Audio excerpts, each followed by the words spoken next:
used to sight, which is the experiencing, experimenting, reflecting projects attempt at doing stuff when museums and laboratories are closed down. So Katrin, please take us away. Yes, let me share my screen. Right, so I haven't been talking here for a long time, and so there were many projects that I could have talked about, but I was actually then very glad that Andreas said he would like to hear about We Used To. Though this is very new and this is not completely analyzed data, so bear with me through an ongoing project, but I think that makes it maybe more fun. I just need to click you away so I can see. Yeah. So yeah, I want to talk about We Used To, and I called this talk Vitality Effects of a Website, because this is something that I felt was one of the results of the research, and I just want to shortly share with you what a vitality effect is. So a vitality effect is a term introduced by Daniel Stern, a child psychologist, developmental psychologist, and he used this for describing that when an infant enters the world, they are not confused with what William James once called booming, buzzing confusion, but the world is actually distinct for even a small infant in that it perceives some transmodal gestures. That keep for Daniel Stern underlying maybe the basis of our experience throughout life, and that get articulated by us resonating with things that we encounter in the world. And with transmodal, I mean you can perceive my voice in this gesture, depending on how my voice is. You can perceive a certain rhythm of me. There's a certain embodied feeling of something and for Daniel Stern in his later books, he writes that this way of perceiving the world, though it grounds everything, might be especially prominent when you encounter things that you don't have concepts for example, arts. And so let's just keep that in mind when I have my talk. So I was really happy that I was asked to talk about ER, because I have to say that ER was one of these pillars in my life in the last year, where we met once a week at the beginning Mondays and later Fridays, and had this extremely inspiring, really open exchange between people that of whom some I only know via Zoom. I've never met them, and I still had this feeling that I actually encountered them, that I got to know them a bit during these meetings. And I think that had also something to do with the fact that these feelings, and how, bear with me through the spelling correction here, I just pasted something from Word in here. They started with a short introduction between all of us, like a short check-in, like, how are you actually, how's it going, where in the world is what happening? And of course in the last year this topic this part was mainly biased towards what is the virus doing. And so this is a little I hope it was okay to put in one of our notes from this side, where you can really see that each of the things at the beginning is actually based on talking about, where do we get info, what should be done, what is cool out there that we can maybe use or that the world can use. And on this meeting on Monday, the 6th of April, actually, I think the website that I will shortly introduce to you was born, because in this talk, there came up the thing that we actually that there seems to be a great need for reflection these days, not only for sharing something from yourself, but also for understanding people that might do things that we don't do, and we don't really understand why. And also because there was a certain sentiment in us that this time should probably be remembered, but it should not hopefully be remembered only as something really horrible, and we need to take into account the fragility that the people are actually going through in these days. So what could we offer as this art science collaborations that we are, that has as its principle to explore things, but also to create interventions for people, to create an experience that is worth it. And so in this talk, Andreas reminded us of a reflection praxis that Playtrack actually has used, and that got introduced to us by Ben Mardell from Project Zero. And it's a reflection exercise that is used in school or something, where after the class or something, you give this task. So before I think, now I thought, or whatever. And we puzzled around with this sentence and came up with a version that could possibly be used for a reflection platform that should be somehow on the EER page. And believe it or not, 2 weeks later, it was there. So there was a very fast process going, where the awesome designers from Olafur Studio took a leap and created a page. Now, at the beginning, this page did not look like what you see here. It actually looked, after the introduction page, a bit more like this. So it was very plain. You saw a single quote that started with, I used to, now I. And then there was a possibility to add your own quote to that. And so you would see one quote, and this would go out, and the next one would come. And there was not much more than this. Over the time, this website has developed a lot. At the beginning, we didn't know how long it would be there. So, but then we started to understand that it might be there quite long, and we invested in making it something very different, in the sense that we changed the appearance quite a lot. It's turned into a 3D cloud in which these quotes that people leave float, that was basically constructed on the basis of an NLP algorithm that used the content of the quotes, the single words of the quotes, to order them in different colored zones, things like that. And there were also different options to navigate the page, and we added options on what you can contribute. So adding a we option and adding a future-oriented option. So not starting with I or we used to, but after the pandemic. And we also ventured into different ways of having local installations of this site that were then adapted to the place where they were used. Amos Blanton was a leading figure there for installing it in Weiler Library, where they even had a Christmas version of it. But it was also exported to the Bilbao Guggenheim Museum, where it was part of an exhibition of Olafur. And in this process, we started to, that was already several months ongoing, then we started to say, like, how can we actually document or explore the effects of this continuous design process that we are venturing? And that was mainly driven by these quite informal Friday meetings and additional meetings by smaller groups of us.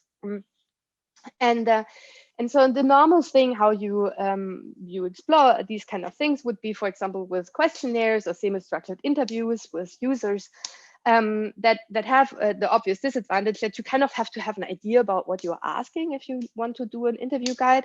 And then there's also a quite reasonable method, it's called talk aloud protocols, where people are asked while they are going through an experience to articulate their thoughts or feelings or whatever they go through. But that method has been criticized a lot for being very interventionist, changing a lot because you have to talk while you're doing something. And also there is an obvious fact that our experience is much richer and much faster than our words. So it might have some disadvantages for that. And now I'm doing this method, an unpronounceable method called Micro-Phenomenology, and that's where it came in. And here I just want to take a minute to remind you of what Micro-Phenomenology does, if I haven't explained it to you in length, because it's my big passion. Be with me then. So it's an interview and analysis method to assess subjective experience. And it has as such principles that are very different from semi-structured or structured interviews. So the first thing is it doesn't have an interview guide. And the second thing, and I will get back to that first thing later, the second thing is that it discourages reflection and meta thoughts about an experience. So in such an interview, you would never ask like, what do you think about it? How do you like it? So you would never like let somebody like look back on an experience and in a rough meta view saying like, rather what you try to do is the following. You help a participant to evoke a past experience. So you lead that person back to a certain moment in time, hopefully not too far away. And then you encourage them to articulate the course of what happened to that person from that precise moment of start to a precise moment of ending. And you do that by very plain methods that have basically been fixed to best prevent, if you can, confabulation and stuff. So the interviewer is asked to stick to the words to the participant. So when an interviewee says something, we basically repeat it, trying to do that word by word, trying to even pick up gestures or something that somebody did. This is to allow the interviewee to re-listen to their own experience and to see like, does that actually fit what I experienced in evoking it? Do I want to add something, or do I actually think some of the words are wrong and I could find better ones? And then when we have agreed on one version, then you basically focus in on a smaller moment and do the same thing again. So you go to maybe a sub moment of the big process that was described, and let that describe a more detailed version of that one. And you then you can try to elaborate on certain aspects of the experience by asking what we call content-free questions. So saying like, so you just said in that moment a memory of your grandmother came up. What precisely came up there? In the sense of letting the participants say like, well, I saw her in her eye, or well, there was a gesture that I remembered, or yeah, maybe it's just something fleeting. It's very hard to describe, but she was somehow there. So it's about this, how were things there, rather than why. Why is really a question we don't ask. Now I use this method in this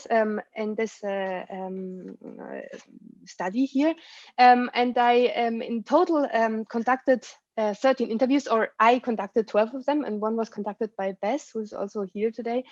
As you might have felt already, the method is pretty extensive. So of an experience that took 2 to 15 minutes, the interview took more than 2 hours, and they were still only covering the surface or certain aspects of the experience. And I had the following procedure for that. So I gave a very short intro to the project, the website. Then I let the participants visit the site in their own time. I didn't give them specific instructions, at least for the first 7 participants. Later, I kind of like pointed them to the fact that we were interested also in people adding a comment. But that was all. And directly after they visited the page, I asked them to come back, and we conducted the interviews. And then I asked some more questions at the end for things that the interviews would not cover, but I was interested in it. So for example, I asked a question, did you like it actually? Which is really not something that is very often part of an experiential report. So the interviews that I had, they were quite special actually. There were 12 women. They were aged between 25 and 65. They were across Europe and in the States. But the particular thing about them is I interviewed them online via a Zoom meeting, and I invited them via a micro-phenomenological newsletter. So I actually used people that were familiar with my technique. And I did that because in this particular setup, I mean, we were interested in, I was interested in how good can these reports actually get, and can they inform our design process? So I was not so much interested in getting a super big sample or something of very diverse people. I wanted to have people that can actually do this well, to go into their experience and recall something in detail. Yeah. And 2 of these women had visited the page once before. So I did these interviews just in April. but some of them had visited the first version of the page last April already, or last May already. And then there was also one younger man that was interviewed offline. Before we go on, I actually would like us all to get an impression of the page. Now, I've thought about sending you out to watch the page, but the page is actually quite bulky, and I feel that having Zoom open at the same time will really delay it, and it's very difficult. So therefore, and I also thought that I wanted you to see some parts of the page that you might actually not find when you just like use it as if I give you the opportunity. Therefore, I recorded a visit to the page that I did for us to together look at it. This is of course not an experience of a user, but it allows me to illustrate to you some of the things that I'm talking about later. So let me just start this, and I hope that you can get that.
Okay, so I actually realized that it was much longer than I thought. I hadn't planned this when I was recording it. So you see me thinking while I'm using the page and thinking what I'm contributing and things like that.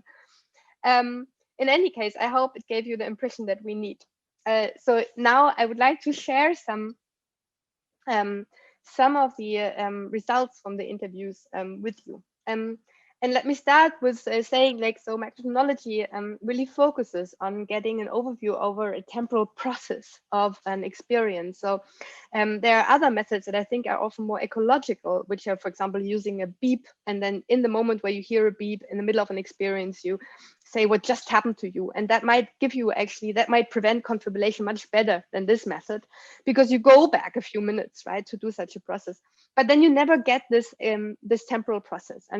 And I think already here, by these planned records of the people, I got actually quite some interesting things out of it. And today I want to talk about 5 different aspects that actually correspond to 5 different phases of the page that you also probably can relate to. So at the beginning, there's this moment where the page still loads, and you actually see only this hashtag we're used to, this URL here. And then there is an experience of this entry page where you see these typewriters. And then there's the experience of the quotes floating in the room. There's maybe you trying around with the menu, looking for some information or whatever. This can, of course, be also happen earlier. And then there is this using the add button that in the interviews that I at least did was also always happening at the very end. And so now to demonstrate you this, I actually decided that I would show you some videos of me interviewing people, just a tiny little snippets, so that you can get a feeling how this goes. And I have gotten the oral consent of the people that I actually will show to you, but in the recording we'll have to blur that or something at the end. But I just thought it would be very good to do that. So I will just shortly stop sharing. No, shortly saying, how do I do that? No, I have to probably, no, yeah, switch to this here. And we'll show you the video of a dear colleague of mine. I actually had not met her before, but I knew about her. And I show you actually the sequence of me beginning the interview with her. I don't need to explain a lot to her because she is used to the method. And then she starts telling me about what she experienced when the experience started for her. Did I actually share audio? I'm not absolutely sure. Don't I have to give that at the beginning? Okay, I'll run that to you and you tell me if you can hear something. Yes. Can you hear something? Did you hear something before? How do I do that? I stop sharing and then I start sharing and then I share sound and then I share. Sorry. Okay. Here it goes. So if you agree, then I would like you to try to go back to the moment a few minutes ago where I put this link in the chat and you clicked on it or copied, pasted. Try to go back to this moment where you did this first initiating actions and recall everything that you recall from that, the body, the position that you had, the feeling that you had, the anticipations, what you had, everything that was in there. Try to take your time for that. And if you feel that you have the moment present, could you walk me in the first rough overview across the experience that you had? Mm-hmm. Yeah, of course. So I opened the chat and saw the blue link on the top right on my computer screen. And I clicked it, and not really knowing what to expect. And then it opened up in my Safari browser. And it was taking some time for the website to load. And so when I was waiting for the website to load, I noticed the URL address and I read it and I said, "We used to." And there was kind of this sinking sensation in my body that started, I didn't really feel it in my head, but it was definitely a sinking sensation that went from like my head down to my stomach, to my gut. And I noticed my whole body getting kind of fuzzy and heavy and there was this kind of like opening to my body, like there was this some sort of dissolving. But the initial like mental reaction I had when I read "We Used to" was just this sense of sadness. And I thought, oh, we used to.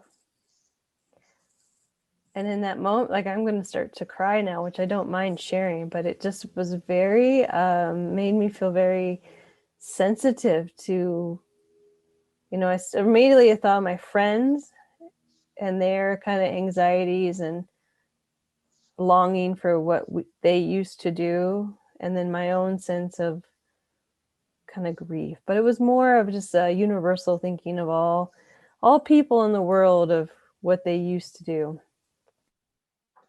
Yes, so that was the first impression. Let's go back to this. And as you see here, yeah, there's quite a strong reaction to these 3 seconds or something in which this happens. And this was not the only participant describing that. So here you can see another one that I just read to you that also responds to this URL button. So I experience a moment of being taken aback by the phrase. It's not a banal hashtag. These words are powerful. When I see them, I feel a punch, like my attention is sharpened. I feel like my periphery, my environment becomes less apparent, and like, yeah, it stops everything what I was doing before. I would say it's as if I'm breathing and then I hesitate. I'm anticipating what comes next, the changing my mood, melancholy or fear. If I had to choose a location for this feeling, it might be here, nothing intense, nothing sharp, but rather like I feel it like that something moves. I realize that I never thought about it like that we used to do things. It makes me feel sad. And also she starts to cry. Those words we used to summarize express a sentiment that we've lost something and or that something is very, very much past and uncertain. I feel taken aback. And also at the same time, very connected to this. It feels as if someone has verbalized your fear, something that you don't talk about. Someone has unveiled something very intimate about you.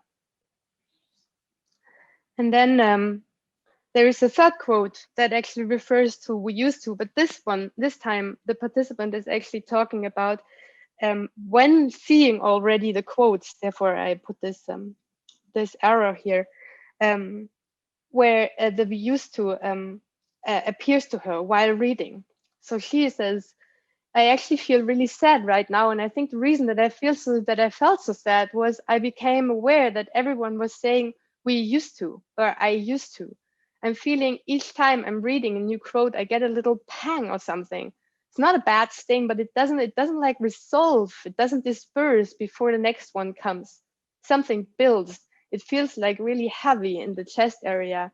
It feels like it's squeezing me. And then I feel I'm only looking for the "used to's." It's the only thing I can see after that, or I try to see. My eyes are going all over the screen, only looking to check to see if it's in every place. I became aware that everyone was saying "we used to" or "I used to." And as I became aware of this, I thought, wow, I mean, it's like this, all these texts showing something that's in the past, right? This is like how we used to do things. And now this quite mellow sentiment, as I would call it, was kind of held upright actually in the introduction page. And here I share one last quote about this. That's why I put these 2 things together, about a person describing what she experienced while reading this text. And she is particularly focusing on encountering the word COVID-19 present. I read this COVID-19 present and the heaviness strikes immediately. It's not with the word present, it's with the word COVID-19. That's when the heaviness comes. It's pressuring from the outside, literally, like I feel heavy from the outside. I don't know how to describe it. I feel like almost, it's not a contraction, it's just this feeling of something heavy, not very specifically located, but something that will make it heavy to get up. Here she laughs, slightly embarrassed. That will make it difficult to raise up, that will make it more of an effort to stand up. So it's kind of as if the air around me is more dense than it's usually. So that keeps me sort of, and then I can feel also, I feel like closing my body in a sense. I feel just, I know this sounds probably strange, but I feel like wrapping myself inwards kind of. So I can feel it like in the lower area in my chest. And there's also something like an inner heaviness. It's a move inward in a way. It's quite dark. It's that it fills me with some kind of, it's a slow feeling. Although I can immediately feel it, it's really kind of slow and sinking. So that's, yeah, I think that's how I can describe it. So this first pages, encounters with the page, they actually expressed, I mean, a lot of my participants, I think more than half of them, that they were being hit, they were being moved, they were feeling nostalgic, or in another way, also fearful sometimes, insecure and mellow. Now let's move on a bit from this. But I mean, just to say, like, this was actually something that I had not reckoned with when I did the interviews. And that, yeah, that took me time to accept that I have to handle this. So here it goes on then with the experience of the quotes. So this is when the entry page starts. You click on enter and you enter the place where these quotes start moving around you. And actually, again, I would like to divide this phase in three phases. There is this transitioning, I would say, in the 3D scale. Then there is actually a reading that is a bit mingled with the transitioning. And then there is a phase where people actually want to move on. And I will get to that. So let's start with the transitioning. So here participants actually described something that I would call like of getting into a rhythm. So people say something like that. So first it feels empty. It feels, I don't know, a little bit like doomsday somehow. I don't know what gives me that impression, but it's like a bit gray, black, white words that are floating sentences. And then I think I noticed first the coloring of the web page, which felt really calming. So that kind of helped me not to feel so sad. It was just the coloring was very pleasant to the eye. I remember kind of a rainbow colored from like reddish to yellow, going from the bottom left up to the top right. And then I think I come into a rhythm of something which comes up. I do recall some sentences, but what I can mostly feel now is like a rhythm in the page, the popping up of words floating. It's like, yeah, it's a rhythm. It's slow and it's like I could put music to it. I was quite intrigued or interested in these floating movements. It was flowing by itself. I connected it to a sense of being underwater. I follow automatically from the left side. It's like as if I follow in sync with that. Like it feels a bit chewy. It really takes attention, a bit like a veil, first preventing and then accompanying my reading. So it's kind of a rhythm that settles on me. I feel quite okay, quite comfortable with that. It's not something mechanic, it's more random. Well, it's not purely random because something is happening back and forth, but not mechanic. In French, we say bercement, this move that you do with a baby when you calm it down. That's a cradling gesture. So this, for some participants, is accompanied, and you already saw that a bit in these quotes, with a feeling of comfort. So floating, the difference of floating versus browsing is I never leave the space, right? I never go to another tab, but I can move slowly through the space. I have the sense that I can always go back. It was not chaotic, which is what I appreciated a lot. It felt like just very manageable, like the rhythm of the page felt good, the way how the web page moved and how I could move through it or move it for me. I don't feel I'm in a hurry to read it all. I'm not really afraid of not being able to read everything. My intention was going from one sentence in the front to another one in the back. I had it many times during the process, this kind of oscillation, and I didn't refrain from it. I found it interesting to have this opportunity not to be just focused on one, but there was this kind of flow of sentences where you were free. I felt free. And then people dive into the space, basically. And again, here I would like to share a video with you. Let's see if that works again. And this is now a person describing, yeah, her entering in this space to actually start reading. Yeah. Lines, I thought, okay, here is content. But then as soon as I did this, the page started to change into colors, and oh, okay, what's happening? So then I started to see like these words emerging, and first message appeared. I can't remember now what was the first one. But then I started to just realize that as I moved the cursor, this like cloud, or I don't know. Yeah, I felt like it was a cloud changing with the colors, and it's kind of embracing me and this different not voices, yeah, but like as if it was for me a bit a mix of reading but also hearing those contributions about things that are changing in people's experience through this pandemic.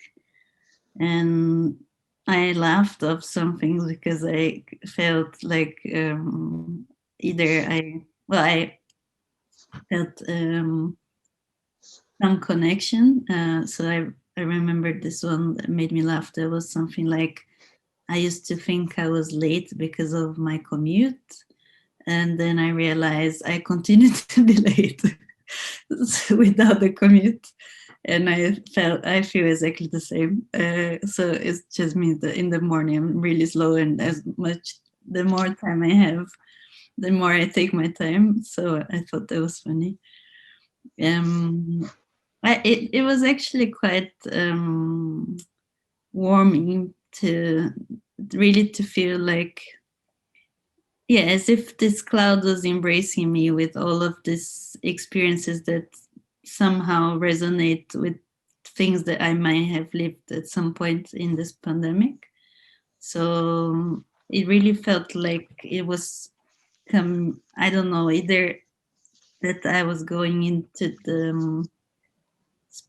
a space. It felt more spatial rather than just words on a screen, if that makes sense.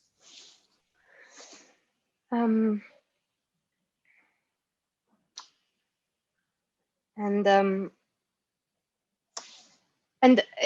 quite some people described that and stressed that there was a back and forth between basically listening and reading and just being in that state. So another participant described, sometimes I was more busy with a spatial impression of the words, and sometimes I was more busy with the content of the quotes. And there was even like a subcomponent of that, which was imagining the person behind the quote. And I remember in particular one moment where there was a quote that I don't even remember the exact quote, but I remember that I sort of related to it in a life sense. And so you just, I think that was a bit what you just heard when Bruna was talking, but there were quite some people that described, for example, and then I saw, I mean, I was in Shanghai and I saw Shanghai, and I had this picture of one person and was speaking these words, something like that. Sometimes there was also a resonance in opposition with a quote, or again with part of a quote, right? So for example, here a participant describes, and then there is this quote in the background, and it's, I don't even remember the exact words, but it says, I didn't used to trust myself, now I love myself more, or something like that. And I was intrigued by it, and I wanted to reply to it because that's not how I feel.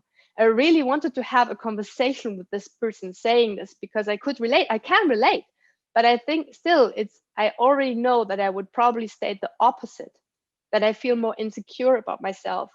Yeah, I know that's the person in Shanghai. So I know that there's somebody out there that I would like to talk to for some reason. And this person actually in that moment tries to find a way on the website to do that, to answer to one specific person, right?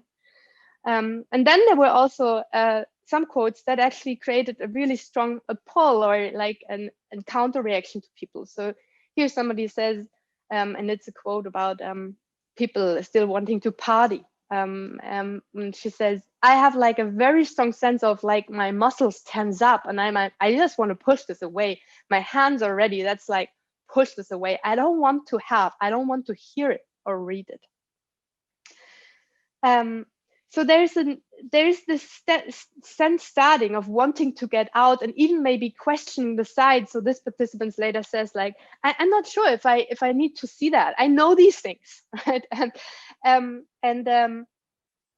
Well, and this is this you can see also in some other participants that actually describe the sense as being the space as not as warming and nice as some others, but actually either from the beginning or after a while taking over, taking agency.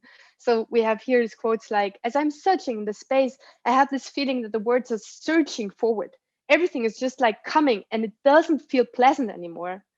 I'm questioning where I'm being taken. Where am I? Where is this taking me? Where am I going? It feels more and more immersive. I also feel like things are developing quickly, like I can't control these events.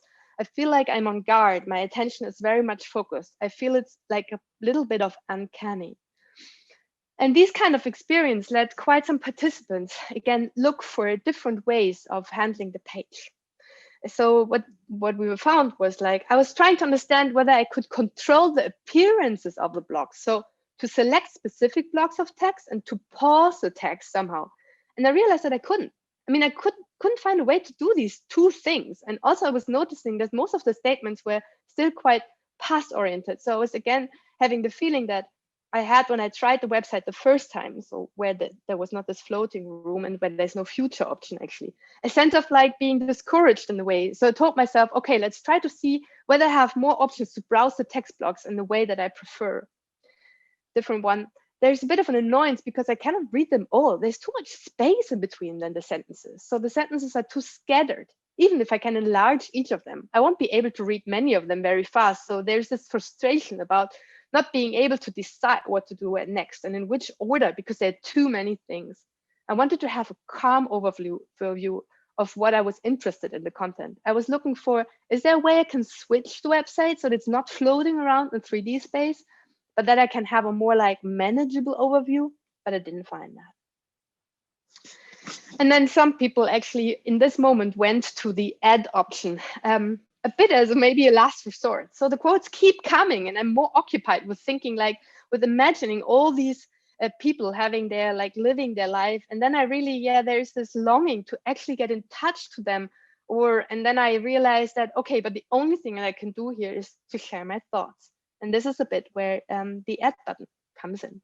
Funnily still, I have to stress that only 3 of my 13 people actually added a sentence to the pool. And there's some hypothesis that I might underline with some quotes now. Why? First of all, it could be the interview situation. I asked people about that later, and they basically said, like, yeah, I'm not sure. I mean, there was something about getting back to you, right? Like, so maybe not spending too much time about it, but I'm not sure I would have contributed immediately. But that's, of course, hard to give a real account for. But there are also 2 other indications in the comments with which I want to finish, basically. But I just want to, again, show you a video for this. So this is an interviewee recalling and countering the add button in the moment where she said, like, now I want to do something else. Here it goes. And then I see or return to the blue button, and I see, I don't know what it said. I see it so clearly, the capsule, but I read the ad, and I think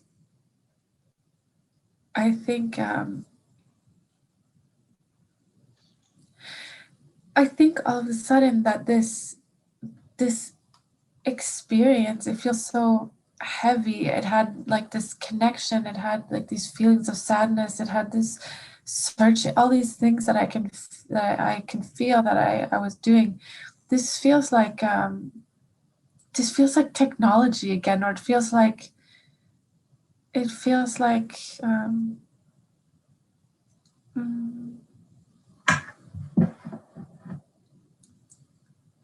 It's out of harmony. It's a function or something. It's a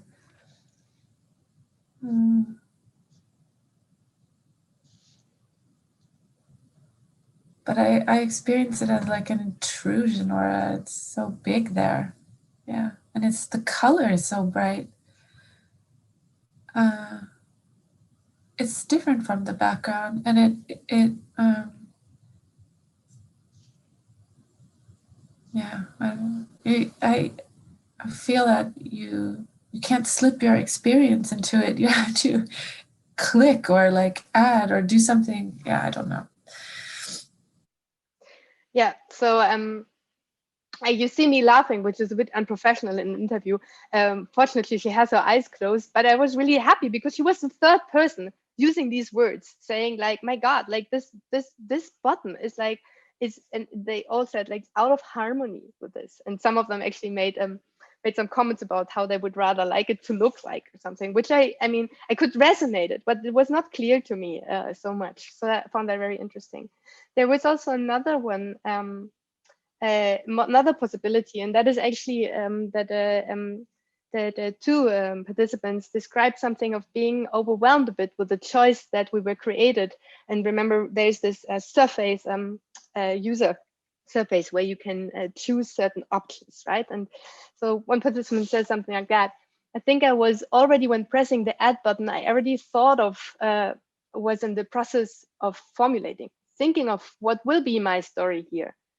And then when you see that, you can select the starting formulation, then all of a sudden the feeling comes, oh, okay, so maybe I'm supposed to start from here.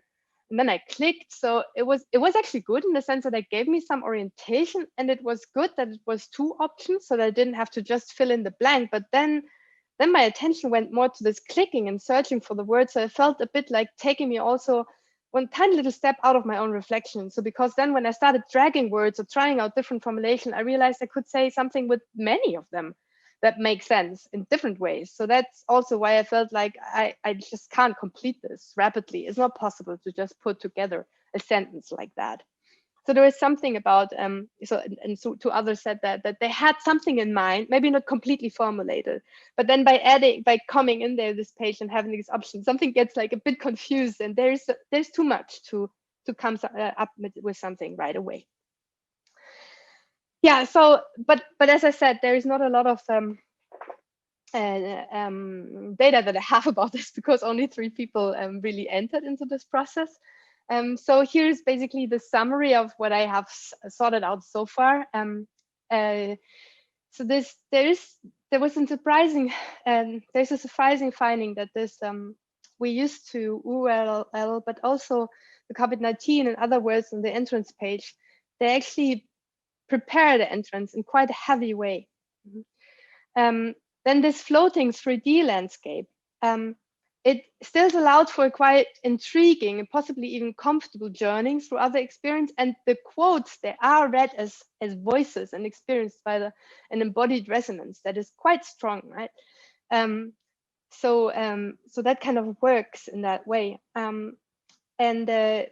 But then it can happen that this page is that the movement and also the quotes can lead to a certain feeling of overwhelmedness. Letting at least some of the users look for different ways of representation that we haven't added yet, or had to an add option that then is not totally not totally explored by me yet. Yeah, that was basically what I have so far. And so with this, I stop and thank a lot all my interviewees and Bess for interviewing Elvis and just give the words to you. Thanks, Katrin. Really, really wonderful to hear reflections from people here. It's strange how embodied it can be to enter a website, but I mean, we have seen it so many times now that it's the proof is out there that it can really connect people in interesting ways. The paper is open for questions and comments. Please just raise your hand in the chat. I'm just on one screen, so I can't see you all. Yeah, Dorte? like you said, Katrin, they all know about micro-phenomenology. So I'm super curious about people who don't know anything about it. So maybe that's the next step, you know. And Totally. how would they know how to be so embodied? Yeah, I mean, I have done a lot of interviews with interviewees that were not trained. Most of my studies working with that. It just takes quite a long preparation. I'm curious about to see the difference, if there's any. Maybe there's not, but it depends really. There are some people that pick it up quite easily, and there are some people for which it takes a longer. And especially what you need to do is basically do an example interview and and train it a bit in the sense of saying like, yeah, so it's about all of this, right? Yeah. Yes. Yes. Thanks a lot for presenting, Kat. It was very interesting. I'm very curious about you sharing it with the rest of the group, the ER group. What was the reactions on it, and what consequences had your explorations have?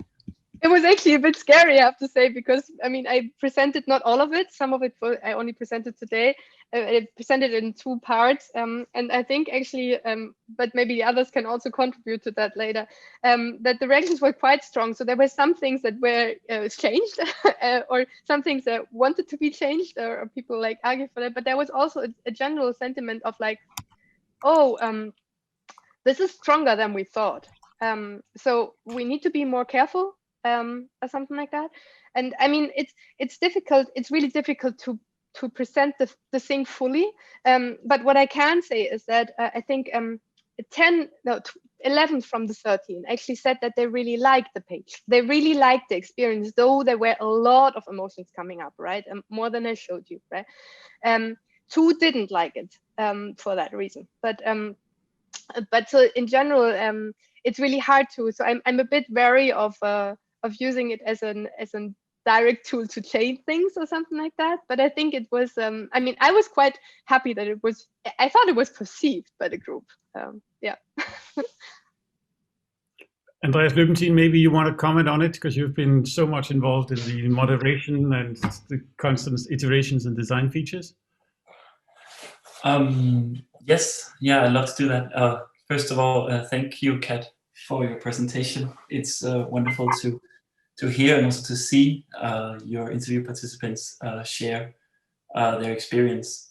But yeah, to Bess's question as to how we reacted in the EER group, or I think what I sort of how I sort of taken this in has been with some surprise actually, because I've been working a lot with looking at the statements that are put in there, the quotes that people are leaving, and sort of trying to group them, trying to figure out what sentiments are occurring.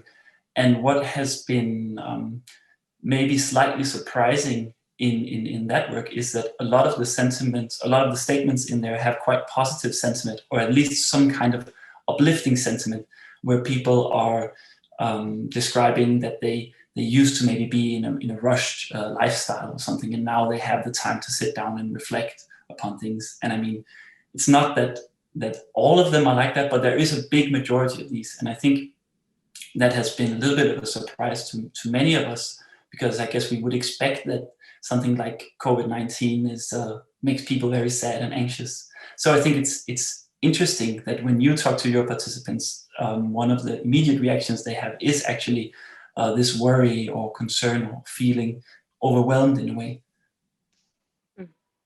Yeah, and we also discussed that a bit, because actually quite some participants of mine formulated that if they would have added the sentences, that they would have liked it to be a positive one. So there might also be, this might actually express the same priming of the whole background, right? Yeah. So following on from that, I mean, maybe our initial intuition that this is a lot of sad experiences are kind of borne out by the experiences people have, and not so much by the sentences themselves. And I think that's just really deeply interesting. And of course, the embodied nature of these experiences is what we hoped for, because kind of an embodied cognition and embodied interaction aspect was critical to the project in the first place, but I hadn't expected to see it come out as strongly in something that are just sentences on a screen. But anyway, Christian? Yeah, following up on that actually, and also on Dorte's comment. So I was also impressed by your interviewees' abilities, both to so elaborately and so in so much detail, kind of commenting on their emotions, and also the intensity of the emotions. And I wonder if the assumption of this technique that we all actually are experiencing these things at this level of detail and intensity, but we don't have the same access to it because we need the training, or could there also be variability in how elaborate our experience are along these dimensions here? What is the assumption of the approach here? Because I was not kind of I don't think I was having the same kind of intensity of emotional experiences, but it might be because I'm not really trained to access my own emotions to the same extent. Yeah, I think that, I mean, I cannot totally answer it, but here comes what the method says, right? Like, so in a sense, introspection is a skill.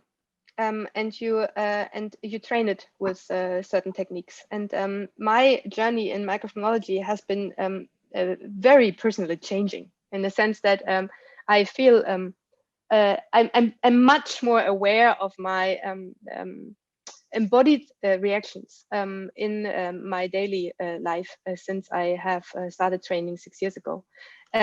So that might be one thing, right? Then there's another thing of that these people, of course, are when they go into the interview, they know that they will be interviewed about, right? So there's a certain attention during the experiment. It's an experiment in that sense. So it's not like that that they are free in that sense. And I think that it shares with all experiments, right? You have a different kind of awareness when you go into a scanner, as well as if you were interviewed, like in a different way, right? But there is definitely an influence of that, right?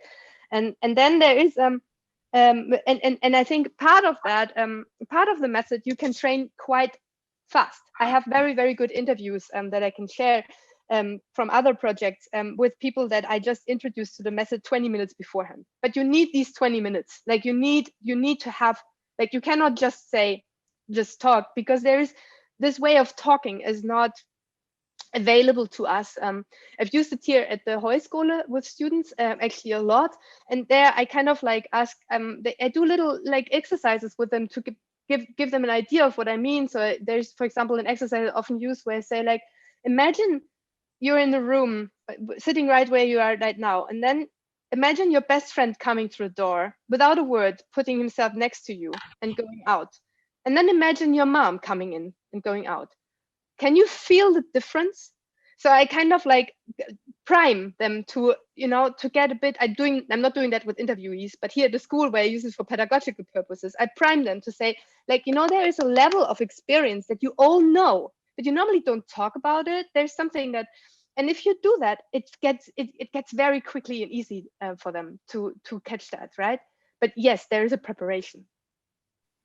Can I just follow up just very quickly? So, but do you think then being trained on this actually would make, for instance, emotional part of the experience stronger or more intense, right? Because is there kind of a feedback effect? Do I actually have the same intensity of emotions? I'm not used to reflect on it. I don't have the same kind of direct access to it. Or is it also an effect of starting to introspect? That is, people who are trained on this would actually have experiences that other people don't have, right? So yeah, again, I do think it sensitizes me. I mean, I recently shared with the friends that I had that I recently had a problem when somebody smashed a fly. And I had a strong inner reaction to it, it was really horrible. And I was like, now it has to stop, right? So there is something about this, right? There's also something about sharing an experience that has nothing to do with a method, right? You talking about an experience often lets these like inner emotions of being a bit moved, like they come up with your speech. You suddenly can't you can't say things. And then this whole, I don't know, do you know what I mean? The whole thing of starting to cry, it's much easier in a conversation.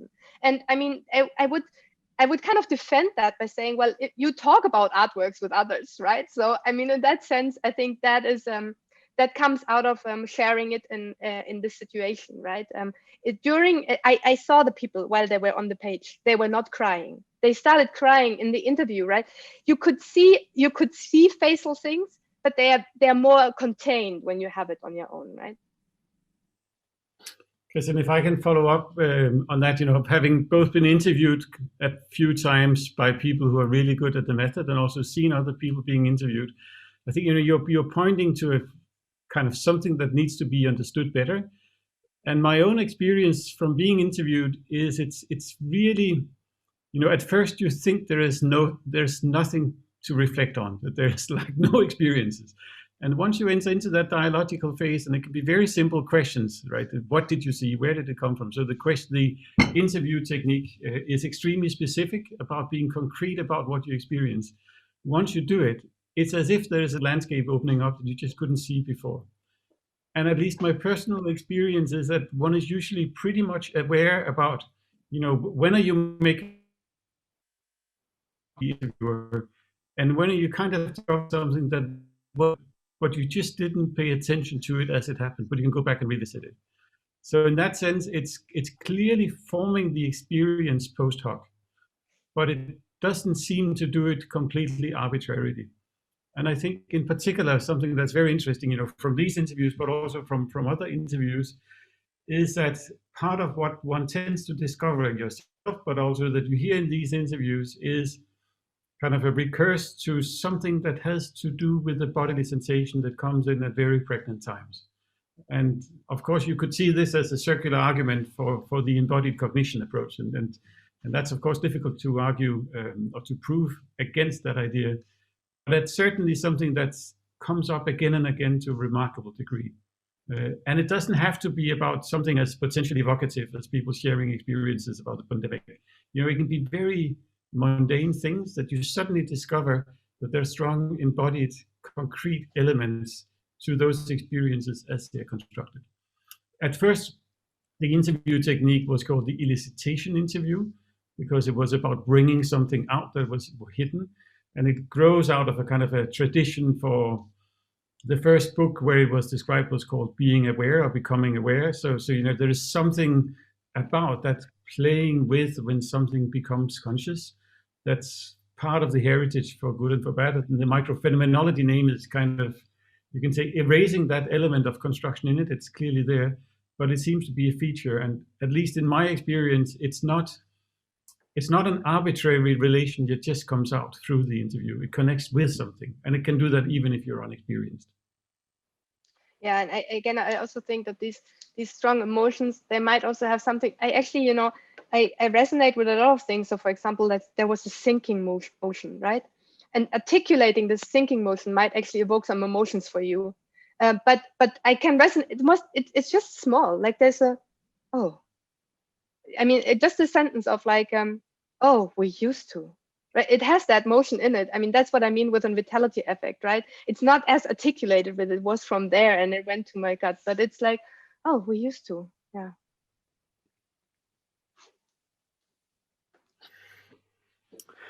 Any more questions or comments?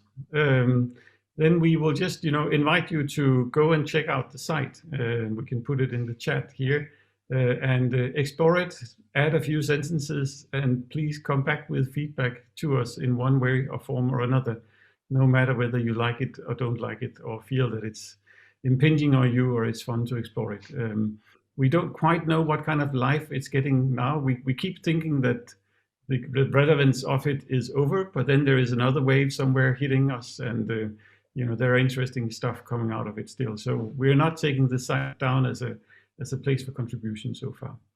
So with that, take care and enjoy and have a wonderful week.